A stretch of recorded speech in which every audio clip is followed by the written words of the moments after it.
sharing what you're feeling about some problem you're grappling with, this can be good for strengthening the relational bonds between two individuals. Like, it feels good to know that there's someone there to validate what I'm going through, empathize with me. But if all you do is rehash what happened to you and what you felt, it doesn't actually do anything to help people work through the problem. And in fact, after venting, people end up often being just as upset, if not more upset about the problem as when they've started, because the conversation just keeps all the negative feelings alive. Welcome to Intersections, where inner mastery meets outer impact. Our focus at Intersections is to dissolve the boundaries, to eliminate those constraints, which by doing so and walking out from the confines of how we at times tend to think about and approach life, we create the conditions from where our highest potential can arise, individually as well as collectively. Today, we have in our midst one of the world's leading experts on controlling the conscious mind, Ethan Kross. He is an award-winning professor at the University of Michigan's top-ranked psychology department and also at its Ross School of Business, fusing psychology with success in business. He has researched and studied how the conversations that people have with themselves impact their health, their performance, their decisions, and their relationships. He's founded the Emotion and Self-Control Laboratory that explores how people can control their emotions to improve our understanding of how self-control works and to discover ways of enhancing self-control in our daily life. He is also the author of Chatter, which is a national bestseller scheduled to be translated in over 35 languages. It is a joy for me to have in our midst Ethan for an important and really powerful conversation about our conscious mind. Ethan, it's a real pleasure to have you with us. Thank you for joining Intersections today. Thanks for having me. I've been looking forward to this conversation. Me too. Going back several years, as I took a new turn in my career, having been in consulting for a while and entrepreneurship and trying to figure out what I really want to do when I grow up, I was very drawn to the idea that in business we need to equip our future leaders with not just the outer metal of what it is they need to be and do from the outside, but really the inner machinery. And so your work speaks very closely to my heart. I'm so thrilled that you have invested a large part of your career in really taking that look within, challenging us to recognize that we are creatures not just of how we show up from the outside, but really who we are on the inside. So I'm thrilled to get a chance today to have us take that deeper inner look at all these very revealing and beautiful findings that you have for us.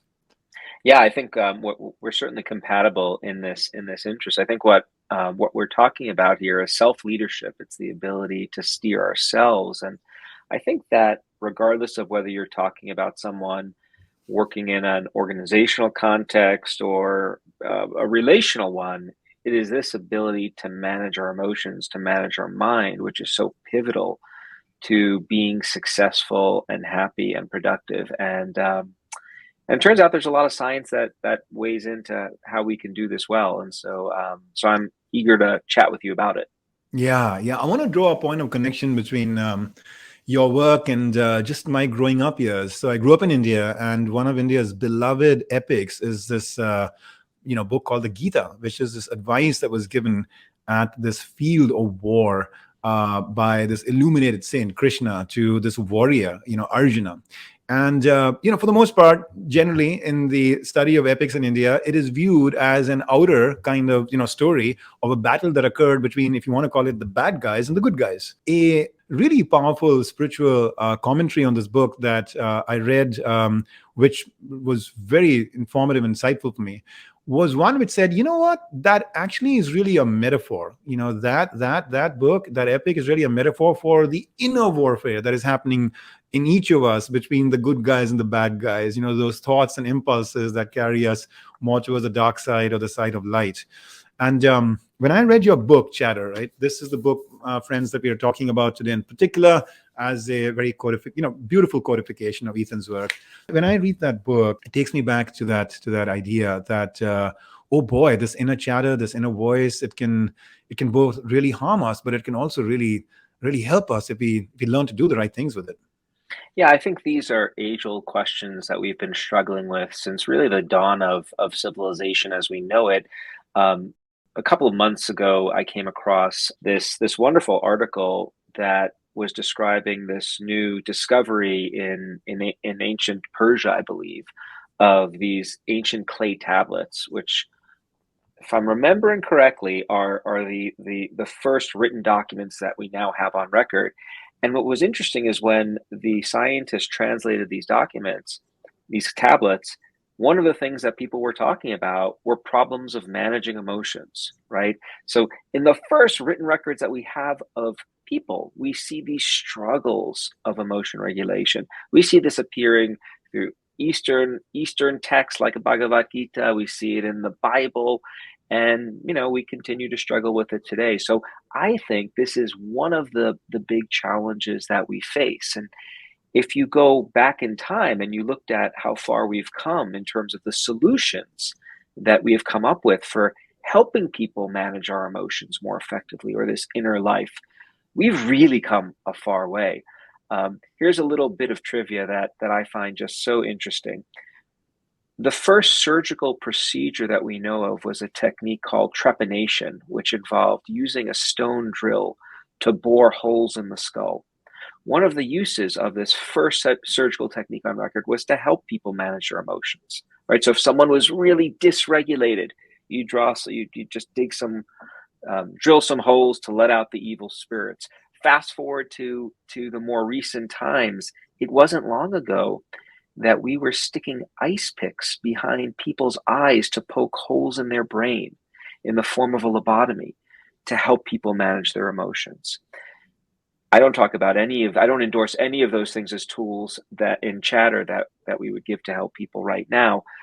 We've come a lot further from that, and I think that's really exciting. So these are ancient questions that modern science now has a lot to say about. And I think listening to science can be helpful, not only for improving the quality of our own lives, but also making us better leaders, better partners, better parents. I want to maybe begin this journey then with you in reflecting on, one very public struggle that we have recently seen, which is in athletics. You mentioned a story in your own book about, the baseball player, and then more recently we've seen it with, a couple of superstars, right? Naomi Osaka and then Simone Biles as well. That somehow something in the inner workings, in that moment of heightened pressure, when you're seeking to really deliver your best, if it's not going right for you, which is a very human thing, for any or all of us, then it can really compromise, all the preparation that has gone into that moment. It was very heart-rending, I think, for all of us to watch those favored athletes, at times struggle. And then yet, when we turn the lens within, many of us felt like, I've been in their shoes, I've been, struggling with some of that. Can you reflect a little bit on sort of what you have learned about these moments of peak performance and what our inner chatter can sometimes do to severely compromise our prospects there? Yeah, happy to. So chatter, and just to be clear, when I use the term chatter, what I'm talking about is getting stuck in a negative thought loop. You're experiencing some problem, you divert your attention inward to try to work through it, but you get stuck. And I think it's one of the big problems we face because it sinks us in three domains of life that we care a great deal about: thinking and performing, which is what you're asking me about right now, but also our relationships and our health. Now, if we start with that first category, thinking and performing, there are two ways that chatter can sink us there. The first thing that happens is our chatter consumes our attention. And that's problematic because we only have so much attention that we can devote to anything in our lives at any given moment in time. So a great example of this that I think rings true to many people is to just think about a time in your life when you were worried or ruminating about something, and you tried to do something else at the same time, like read a few pages in a book. Many people have had the experience of reading several pages, getting to the end. They are absolutely positive that they read the material, but when they're done, they don't remember anything because their mind was somewhere else. Just as a sanity check, has this ever happened to you? More times than I'd like to confess. Right. So, I mean, if plug in, instead of reading a book, working on a project or listening to someone else speak. If your mind's somewhere else, you're not in the moment, this can be really problematic. So that's one way that chatter can undermine us in these performance contexts.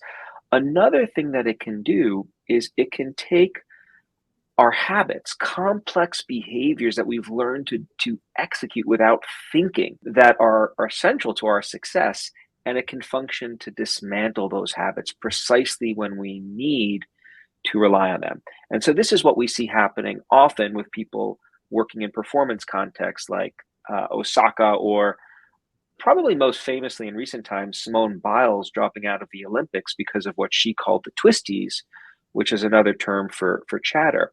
So if you think about what allows Simone Biles to achieve the greatness that she has achieved in her career, it is the following. Through lots and lots of practice, she's learned how to execute these incredibly complicated behaviors without thinking, right? She could typically run down the exercise mat, jump up in the air, spin 3 times, do a few somersaults, keep the smile on her face, and perfectly stick her landing.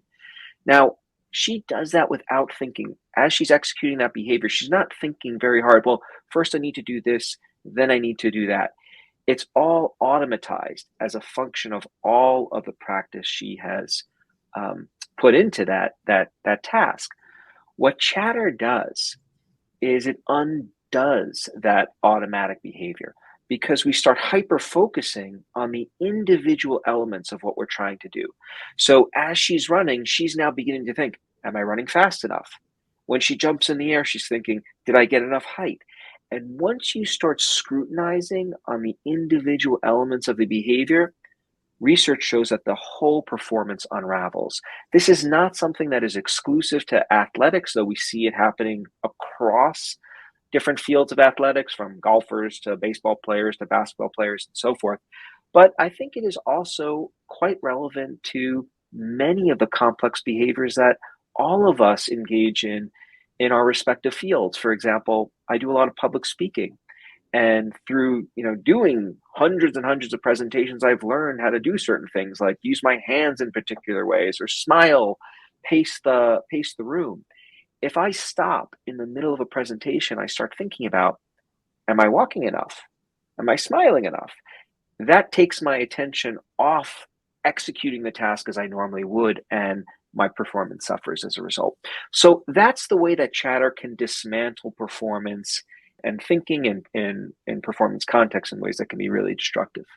It's interesting when you were sharing that. When I was trying to relate it to my own self, public speaking came to my mind as well as the arena in which I have witnessed some of these dynamics unfold. And so I want to unpack this a little bit more with you, Ethan. Does this, by the way, relate a little bit to the studies on like having us be in a state of flow? Is chatter basically impeding us from getting into that state of flow? Well, I think, flow has a very technical definition where time is standing still and you are completely immersed and engaged in the act at hand. Whether every athletic performance qualifies as a state of flow, I think is not clear. But I think you can make the argument that chatter detracts from flow and would bring us out of that state, because with flow, the demands of the situation are perfectly matched by the skills that you bring to bear in that instance. And if your mind is somewhere else thinking about other things that are consuming your attention, that's going to prevent that from happening. Yeah. I was a while back putting together curriculum on communicating with impact. And as I was trying to ask myself, what is everything that I've learned on that topic, from studying some of the, inspirational speeches and communicators in history to, whatever the latest, understanding I have of human nature, I came to the conclusion that the ultimate in communicating with impact is when, and I'm going to test this with you, is when there is a state of fusion, a fusion between the messenger, the message, and the audience.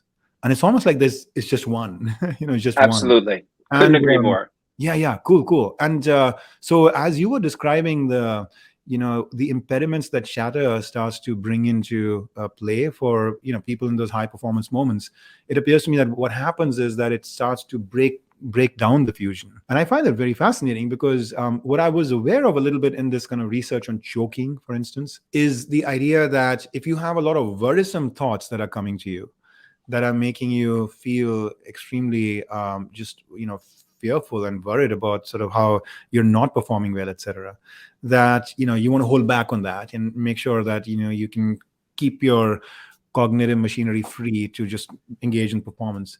But I think you're saying something perhaps even a little bit more than that, because you're saying it's not just like worrisome thoughts. It could merely be thoughts that are just measuring, reporting, checking in, just like on the step-by-step analytical kind of frame of what you're doing, which can actually take you completely away from that state of fusion that you have to be in, the automaticity of all the good habits that you've developed over time. Yeah, well, I think, so we completely agree about the messenger, the message, and the audience or culture. I think that is the holy trinity of effective communication. What can detract from that? Certainly worry and other forms of chatter. I think of worry as chatter about the future and present. Rumination tends to be about the past, but that can certainly interfere with that process. Being overly analytical in the form of overthinking things, I think, can also detract from that. Because in part, what engaging in any one of those mental processes does to us is it tilts the balance away from balancing our own interests and those of the audience that we're communicating with, to being more focused on the self, more immersed in our own experience. And I don't think that is a great thing for communication. Right. That said, is it not the case that there are times when something changes in the environment? Maybe, taking it beyond the base of experience or program thinking that we've had, where it actually is important for us to be able to register, that shift or that change, and make some kind of informed call as to how we're going to pivot, or something.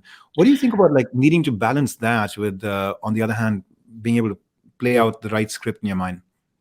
Well, I mean, I think this is why we've got the front part of our brain, the prefrontal cortex, and it's what makes us so incredibly unique as a species. It is that ability to pivot when needed. Now, ideally, you're not pivoting midway through running down the exercise mat at the Olympics, right? That's not where this challenge is being faced. Ideally, you can choose to pivot when the performance you're not in the middle of the competition. But if you have to call a timeout, we do have the cognitive capacity to call those timeouts and augment how we respond. This touches on a broader issue that is of central relevance to the book, to my research, and how I think about our mental lives, which is our inner voice and our ability, to use language to weigh in on our problems. It can often get us in deep trouble when it conspires into rumination and worry in all the ways we've been talking about thus far. But I think what's easy to forget, because we tend to over focus on the negative stuff as opposed to the positive. So bad is stronger than good in general. What we often forget about is that this inner voice that we possess, and more broadly, our capacity for introspection, is a remarkable tool, right? That allows us to do many different things, from planning and simulating to correcting to creating narratives to coaching ourselves through problems. So the challenge that we face is not to always be on autopilot executing habits. The challenge is to know when we need to slip into that automatic mode, and then to be able to do it without any obstacles. But in other moments, when we can be more deliberate and reflective, I think the challenge there is, how can we recruit our minds to help us problem solve without falling down the rabbit hole that is rumination? That is the puzzle that I think the Gita gets at, and that I try to address in my research and in the book. Let's zoom out a little bit from that, like high stakes, high performance, high pressure kind of like frame, to the broader frame. You've highlighted yourself how much this work on mastering chatter relates not only to our performing moments, but also to our health and also to our relationships.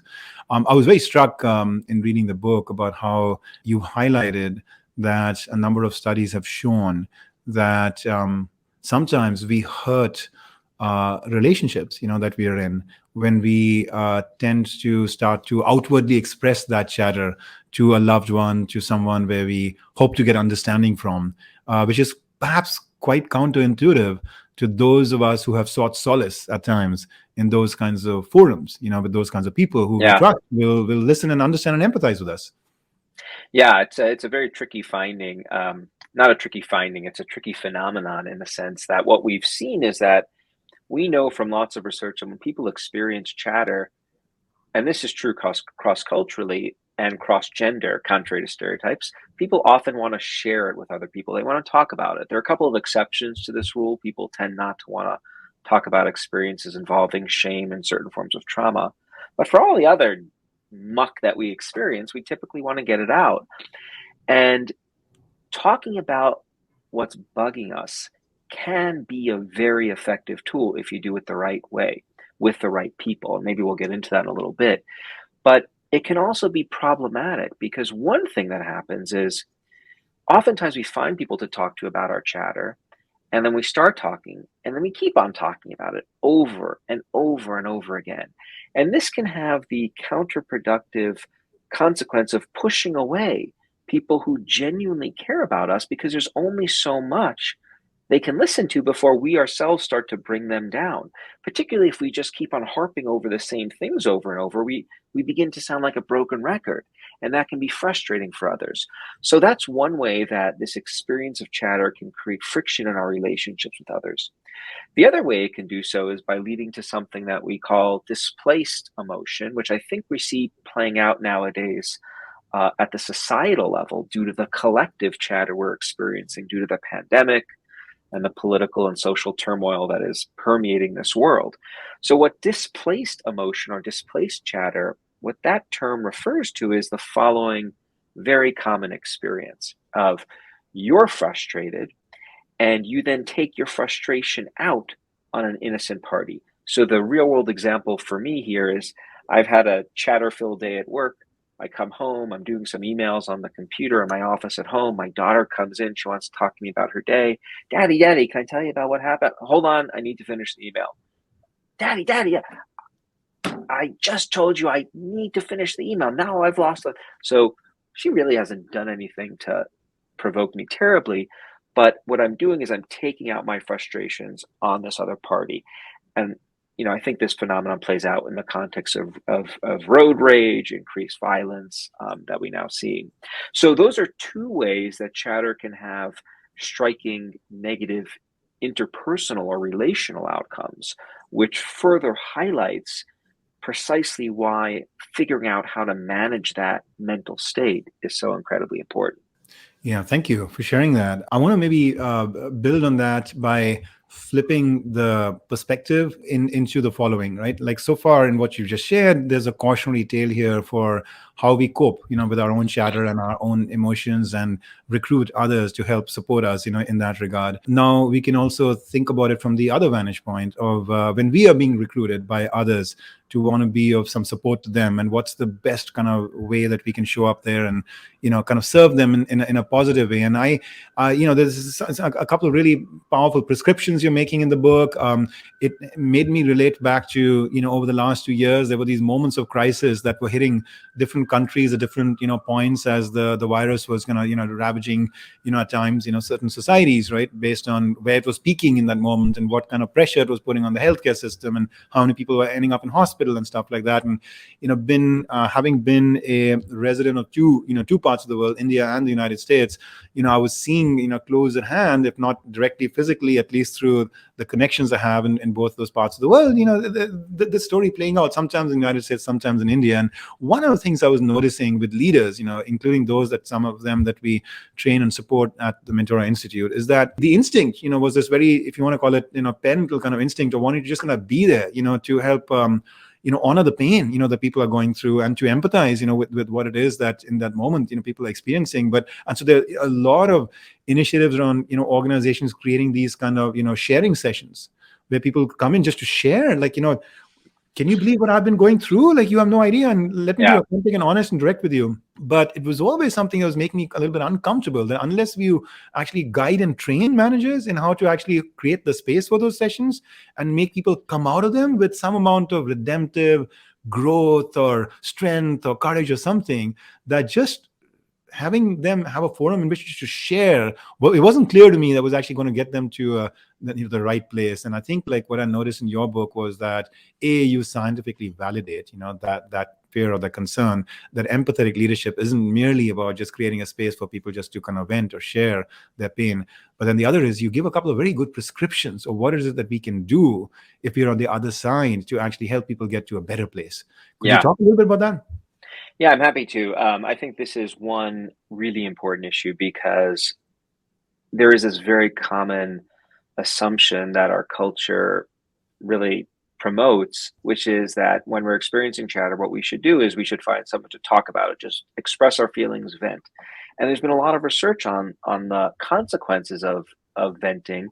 And what we've learned is sharing what you're feeling about some problem you're grappling with. This can be good for strengthening the relational bonds between two individuals. Like, it feels good to know that there's someone there to validate what I'm going through, empathize with me. But if all you do is rehash what happened to you and what you felt, it doesn't actually do anything to help people work through the problem. And in fact, after venting, people end up often being just as upset, if not more upset about the problem as when they started, because the conversation just keeps all the negative feelings alive. The best kinds of conversations when it comes to chatter do two things. First, the people you're talking with, they do take the time to listen and hear what you're going through to a certain extent. It is important to establish those empathic connections. But at a certain point in the conversation, it shifts from rehashing to trying to work through together to reframe this problem. And so if you came to me with a problem, or some chatter, I would take some time to hear you out, to listen what you're going through. At some point in the conversation, I'd say, hey, I got it. Can I offer you some feedback or some advice? Or let me ask you a question. How might you have dealt with this differently? And so forth and so on. And so the idea here is, the blueprint here is, you want to start by learning about the experience and letting the person share what they're going through, and then gently transition to start shifting into this reframing or perspective broadening mode, to actually help them work through the experience. I think knowing about those two principles to getting good chatter support can be really empowering. And I think there are two very clear take homes. The first is, if you are the one dealing with the chatter and wanting to get support from other people, think really carefully about who in your network is skilled at not just listening, but at also helping you reframe and work through the problem. Those are your advisors. Those are the people you want to connect with. And then on the flip side, if you're the one who's being approached to provide some support, be mindful of these two principles. Take the time to listen, but then shift to reframing. For me, these principles are really personally very valuable, because I can tell you that I've got a relatively big support network, but most of the people in that network, I don't consider them my chatter advisors. They care about me, I care about them, but they're not particularly helpful in letting me both talk and then advising me through the problems. And so there are only a handful of people that are skilled at this, and those are the people I go to. Wonderful, wonderful. What a great lesson in curating thoughtfully through one's social network to look for those that can really help you in the right way in those moments. And this brings us to the finding that like really blew me away from your book. It's so thought provoking. I love it. It's gonna really keep me up for a while, just thinking through how I can make it even more practical in my own life. And that is when you talk about how in those moments where we are seeking to be of support, to the world and to others, to actually be a source of invisible support. That invisible aspect of the support was mind-blowing for me, really, to be honest. I hadn't really thought of it that way, but it's such almost like a spiritual idea, of like selflessly being of service, invisibly and selflessly, and yet having a materially positive impact, on somebody's life in a certain moment. Can you talk a little bit about that? What is this idea of invisible support, and what's the logic behind it? Well, everything we've just talked about with respect to how to be a good chatter advisor to someone else deals with instances in which another person comes to you for help with their chatter. And there are plenty instances that as a parent or a leader or colleague, you will have when someone will confront you and ask you for your support. But there will also be many situations in which you see someone struggling with their chatter, but they haven't actually asked you for help. And so then the question is, well, what do? You care about this person, this colleague, this loved one, you want to help them, but they haven't asked you for it. The research that is out there pertaining to this phenomenon suggests that you should be careful about volunteering support when it's not asked for, because it can blow up in your face. And I think this is a very common experience that many parents have had, certainly true of me earlier in my life, where I would have seen one of my daughters struggling with something. I don't like to see that. I approach, hey, sweetie, can I help you with this? They're like, what's the problem? And that that innocent attempt to help is met with resistance and defensiveness. Did I ask you for help? Why are you bothering me, mom? And then she calls mother, and then I get in trouble. What's happened there is I have threatened my daughter's drive to feel like she has agency, that she's self-efficacious, she's capable of handling her own circumstances. This is an incredibly powerful drive that characterizes most of us. And threatening that can elicit negative outcomes. So then the question is, well, okay, well, what do you do? If volunteering the support's going to get you in trouble, should you not help at all? No. This is where the idea of invisible support comes into play. This is some work that Niall Bolger at Columbia has really pioneered. The idea is you start finding ways to help people outside of their awareness. You're not shining a spotlight on the fact that you're helping them. You're getting them resources, but you're doing it unbeknownst to them. And so let me give you a couple of examples, because there are many ways that this could play out. Some are incredibly simple. Let's say my wife is overwhelmed, chatter for various reasons. I can do things to ease her burden. Let's say it's her day to take care of the groceries. Rather than her doing it, I just volunteer. I go to the grocery store. I pick the kids up. Now, I'm doing those things. I'm not, at the end of the day, giving my wife a little documented receipt that says, see all the things I did today. I'd like a little pat on the back. I'm just doing them and making her situation a little bit easier as a result. That's one very instrumental way of providing invisible support. Let's say someone in my lab group is struggling with a skill. Let's say it's their presentation skills. Rather than pulling them aside if they haven't asked me for help and say, hey, I've noticed you've really not been up to par. Here are some things I think you could do to improve your circumstances. Instead of doing that, which might threaten them, I can just organize a lab meeting and say, hey, I want to focus today on resources for improving the way we all present. Here are some things I find helpful. Let's go around. What are things that you find helpful? What I'm doing there is I'm getting this person the information, the resources they need, but I'm not shining a spotlight on their own inadequacies in this regard, right? So that's another way you could help. The final invisible support tool that I'd like to mention is a tricky one to talk about, which will become clear in a moment why I say this. It's tricky because you have to do it in the right context. What I'm talking about is affectionate touch. So to be clear, I'm not endorsing affectionate touch when it is unwanted or in the organizational context, but an affectionate embrace, a hug, a pat on the shoulder, a caress, this is a very powerful tool of providing invisible support. If you think about what is the first tool that we get from others for helping soothe us in our emotional lives, it is actually touch. When babies are born into the world, we put those babies on their mother's chest, skin to skin contact. And we know from lots of research that an affectionate embrace releases a cocktail of stress fighting chemicals. It also reminds us at the conscious level that there are people there that appreciate us and value us. And so that's another way of supporting someone invisibly. It's putting a hand on someone's shoulder. As cheesy as that may sound, there's a lot of rigorous research that shows that can be a helpful and invisible tool as well. I remember, so my doctoral student, my advisor when I was getting my PhD just passed away, just about a year ago. And at his memorial service, I had a few minutes to speak, and I remember just recounting one of the most memorable things that I have experienced with him. And it used to be that I would do a week load of work and then have a lot of this hope and aspiration that I've broken through and gotten some new ground here to offer up to him. And then I would go over to his office for a meeting long anticipated. And, I would share, my ideas and thoughts, and we would bat them around, and he would, challenge me and push me and, encourage me and all of that. And then when the meeting would end, we would, as I would walk out of his office, he would almost regularly just pat me on the back. He would pat me on the back and he would say, well done, Hitendra. Good work, Hitendra. Keep going, Hitendra. And that pat on the back was just like such a reassuring thing for me. That Yeah. I remember it so much that I actually mentioned it at the memorial service. That I'm so thankful, for those very thoughtful pats on the back. So what you said, really resonates with me. I'm also reminded of a story.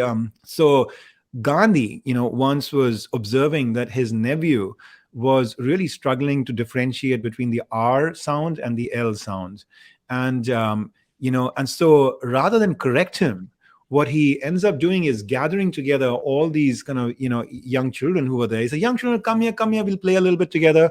And then he just like encourages all of them like him to jump up and down. And as they're jumping, he invites them to just like say the word hip hip hooray. And they say hip hip hooray, except this one nephew of his is saying hip hip hooray. And so then Gandhi just raises a little bit the volume, when the hooray part, the hooray part is happening. He says, now repeat after me, hip hip hooray, hip hip hooray, and until the boy actually gets it and he realizes it's not l, it's r, and he actually breaks through and actually says it. And I just remember that when you were just talking Yeah, about. it's a wonderful, wonderful example of invisible support. I'm so thank you. I'm going to use that one. Yeah, yeah. I had never really fully understood the frame in which to put it, because I love to look for the underlying principles behind these stories that inspire us. And you've given me the frame now with this. It's really a beautiful idea that I want to carry forward.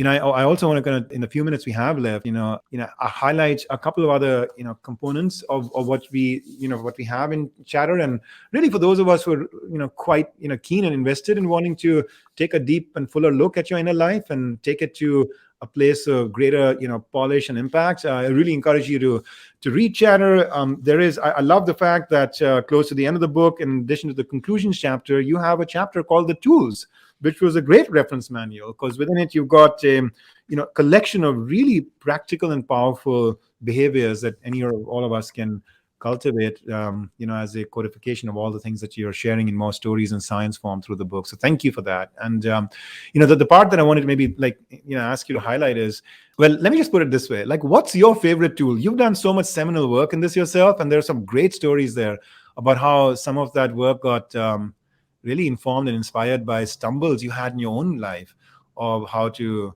really master your chatter. So if you had to pick like one or two of your favorite techniques, what would you share? I'll talk about two that I actually use together. They're blended together. They're both distancing tools. And so when I say distancing, one of the things that happens when we experience chatter is we tend to zoom in very tunnel vision like on the problem at hand. We can't think of anything else. And what we've learned is that the ability to take a step back and view our circumstances from a more detached perspective can often be very helpful. This is not this is an ancient idea, of course. It's an idea that is embodied in many forms of Eastern philosophy. But what we've learned more recently is that there are many different ways to get distance from your experience. And some of them are really simple and somewhat even counterintuitive to some. So let me tell you about two distancing tools that we've studied and that I personally use a lot. One is called distant self-talk. And what this involves is trying to coach yourself or think through a problem using your own name and the second person pronoun you. Doing this silently, of course, not out loud. The form this might take is if I'm really stressed about something, I'm like, all right, Ethan, how are you going to manage the situation? What we know is that it's much easier for us to give advice to other people than it is to often give advice to ourselves. Many people report finding it much, much easier to weigh in on someone else's problems objectively than their own. And what I absolutely love about this distant self-talk technique is it uses language to shift the way we think about ourselves. So we typically use names and pronouns like you when we think about other people.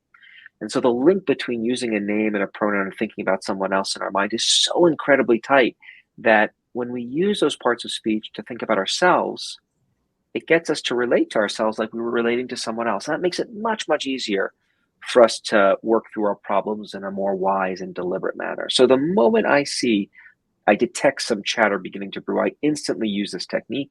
It works really fast. All right, Ethan, how are you going to manage the situation? It alters my perspective, helps me regulate my emotions. That's one tool. The second tool that I often use with distant self-talk is something that we call mental time travel. And this involves thinking about how I'm going to feel about something that I'm struggling with sometime down the road. a day from now, a week from now, a month from now, all of our emotions come and go. They peak and eventually end. And if you take a step back to think about our lives as a whole, we can easily become aware of this. The problem is that when we are mired in chatter, we lose sight of that bigger picture concerning our emotional experiences. And we can feel like the stress is overwhelming and is never going to end.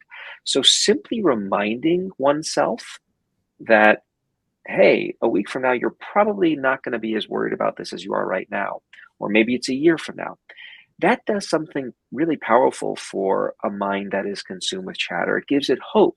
And hope can be a useful antidote for this chatter experience. So those are usually my first line of defense when it comes to chatter. I use my name to coach myself through the problem, and I think about how I'm going to feel about this a week or a month or a year from now. More often than not, that takes the edge off. It doesn't make the problem disappear, which we actually wouldn't want to do, right? Negativity in small doses is very, very useful. It's a functional state that we've evolved to experience. What makes negativity dysfunctional is when it consumes us in the form of chatter. And these tools take the edge off that negativity, allowing us to, or me personally, to get back to my life. So those are my favorite two.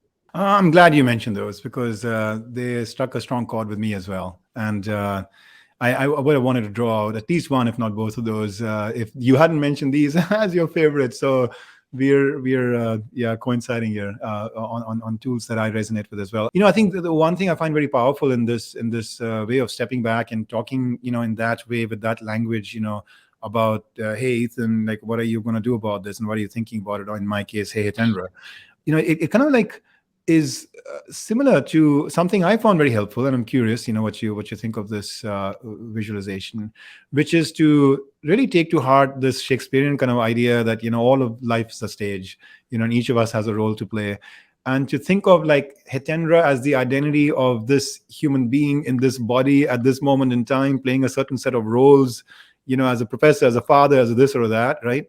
But then seeing my essence as being something more timeless, more changeless, and more living in a state of ever consciousness that sort of like is observing and directing the show, in a sense, but not really fully identified with the drama of the moment. Yeah, I love that. I think that tool, which in many ways I would describe as an amalgamation of several distancing tools I talk about in the book. It's not one, it's a bunch together. Fly on the wall perspective, transcendence. It taps into what I think is one core principle that explains how many tools for managing chatter work, which is it broadens our perspective. It breaks us out of this narrow, zoomed in approach to managing our problems to allow us to look at the bigger picture. And when we look at that bigger picture and we realize that we're one piece of this broader puzzle, there's some solace that comes with that mental shift. I think this is why experiencing the emotion of awe can be so powerful and helpful when people are struggling with chatter, because you realize when I think about life more broadly, this is just one element that it's one morning that's not going well amidst a much broader life, and that flexibility can be really powerful. Yeah.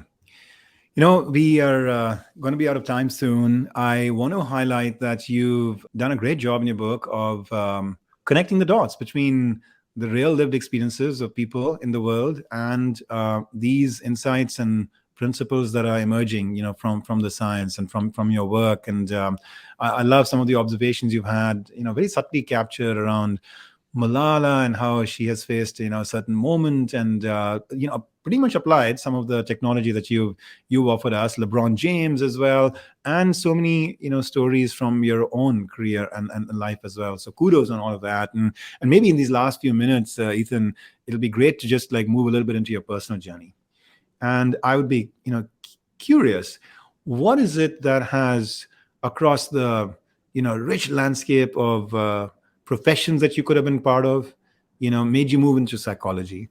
And then within that, of a whole range of different sort of research agendas that you could be pursuing, what has gotten you so invested in studying chatter? Oh boy, it's a big question to end on. Well, I think what led me to this career and this question really goes back to my experiences growing up with my dad, who from a young age impressed upon me a few ideas that ended up being quite pivotal to how I think about myself, the world, and my role in it. One thing that my dad did was he talked to me a lot about Eastern philosophical ideas. He was not a Eastern philosophy PhD by any means, but he was really interested in that space, and he read in that space for fun. And so, from a young age, he would talk to me about the power of the mind to um, to help us navigate this world if you know how to uh, steer it well.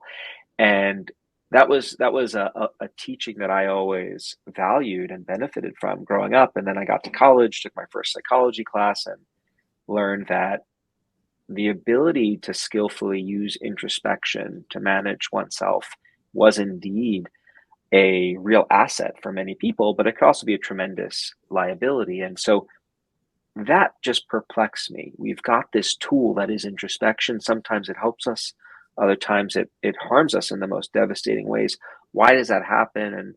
And how can we use science to figure out how to prevent it from happening? That emerged into a curiosity and a journey of exploration that continues to bring me much joy. And I continue to think that trying to explore and understand how the mind works is one of the greatest jobs you could have, because it is fascinating to ask questions about it. The other thing that led me to this path, and is also one of the reasons I worked hard to translate what we know about this topic for a broader audience in Chatter and some other things I'm doing along those lines, is my dad always taught me about the importance of helping in some way. And I do think that if there are valuable scientific nuggets that we're learning about, if I can play some role in disseminating that information to other people in a way that appreciably improves their quality of life, that gives me real personal meaning, and is why I enjoy doing conversations like this so much. I can see that. It's very, very evident in the spirit that you bring, to this moment. And thank you for sharing, those personal vignettes, and how inspiring to hear about that relationship with your father. I love the fact that he was seeking to sculpt you, not just as much from without, from the outside, but from within, to really work on developing the inner, part of who you are. And the connection with Eastern thought is beautiful to hear as well. I have, much more gray hair than you. And I can tell you, when I was growing up, that I got very drawn to this, to human nature, and wanted to study and major in psychology. But then I pulled back from that when, at least at that time, what I was noticing is that a lot of the study was focused on the darker states of the human mind, and the idea of the brighter states and the flourishing kind of aspect was not as rooted at that point in psychology. And so I ended up like going down the direction of Eastern thought myself, and Buddhism and the Gita and yoga and all became the pathways through which I kind of fed that hunger in me. And then on the outside, I went down the path of math and business over time. But then in the last 15 years, as I've reconnected with that hunger to really focus on the human spirit, it's been so thrilling to see the community having taken on a whole new turn with researchers like you, right? And the work you're doing. And it's beautiful in some regards too, because I don't know what you think, but I mean, I'm almost getting the feeling that this traditional dichotomy that we've had between like science and religion, if we were to redefine religion as spirituality, the quest for helping to understand things at a deeper level, at a more essence level and all of that, that if you think, which is a hunger which I think many people have, whether or not they affiliate with any faith or not.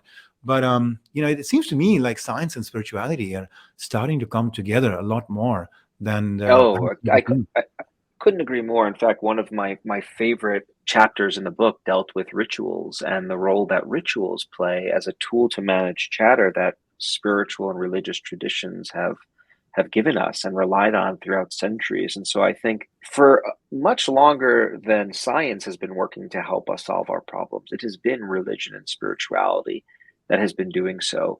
And we now find ourselves at this moment where the ancient and the modern are coming together not antagonistically, but I think in a way that is potentially symbiotic, where we're using science to make sense of how certain facets of religion and spirituality impact our lives. And that to me is just a fascinating space. I think the more we embrace it, the better. And if you think about compare the amount of people in the world who Right. fervently believe in religion and spirituality as compared to science. We have a tremendous opportunity to understand human nature by looking at those individuals. And I think we're beginning to do it. I think there's more work that can be done.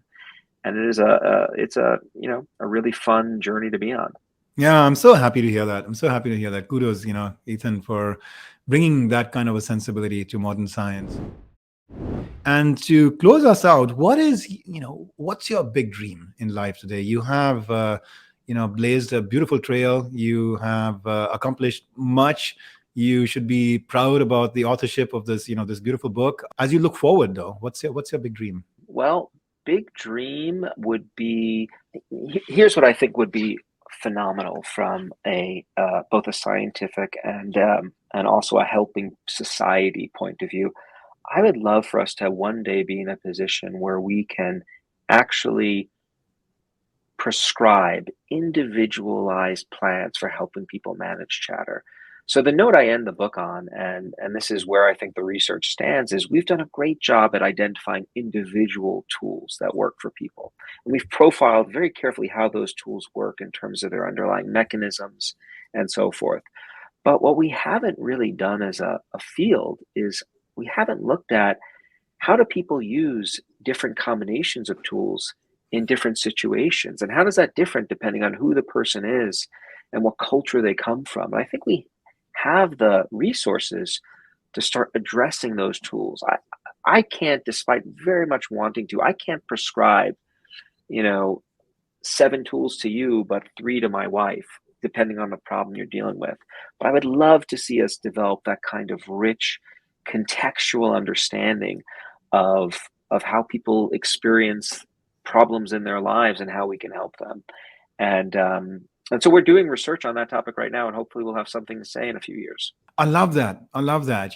I grew up in a world where one of the guidance I got from yogas was that there are different paths up the same mountaintop, Yeah, and exactly. people are just traveling their own path, and some are more heart-based, some are more cognitive, some are more action-based, like in terms of like selfless doing, and some more maybe spirit-based in terms of meditative, quieter, reflective, contemplative practices. But they're all different paths up the same mountaintop. And I'm hearing you almost like talk about something like that, right? As something that science can hopefully maybe more practically inform us with the right tools over That's time. exactly right. I mean, the metaphor I use is the fingerprint, right? We all have a unique physical fingerprint. We also have a unique psychological one. And Right. I think we're often searching for simple individual solutions, one size fits all approaches, and they don't exist. And I think it in some ways it does humanity a disservice to think you could reduce everyone's problems to one tool. Right. That to me is not disparaging. It's exciting. It means there's a whole lot more for us to explore, to figure out these complex connections between people, problems, and tools. And my hope is that we keep working at it. I love it. I love it.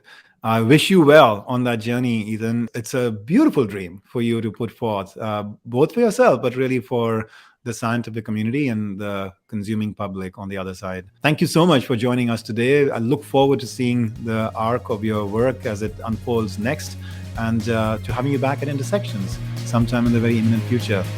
Very grateful. Thank you. Likewise, I'd love to come back. Thanks for having me.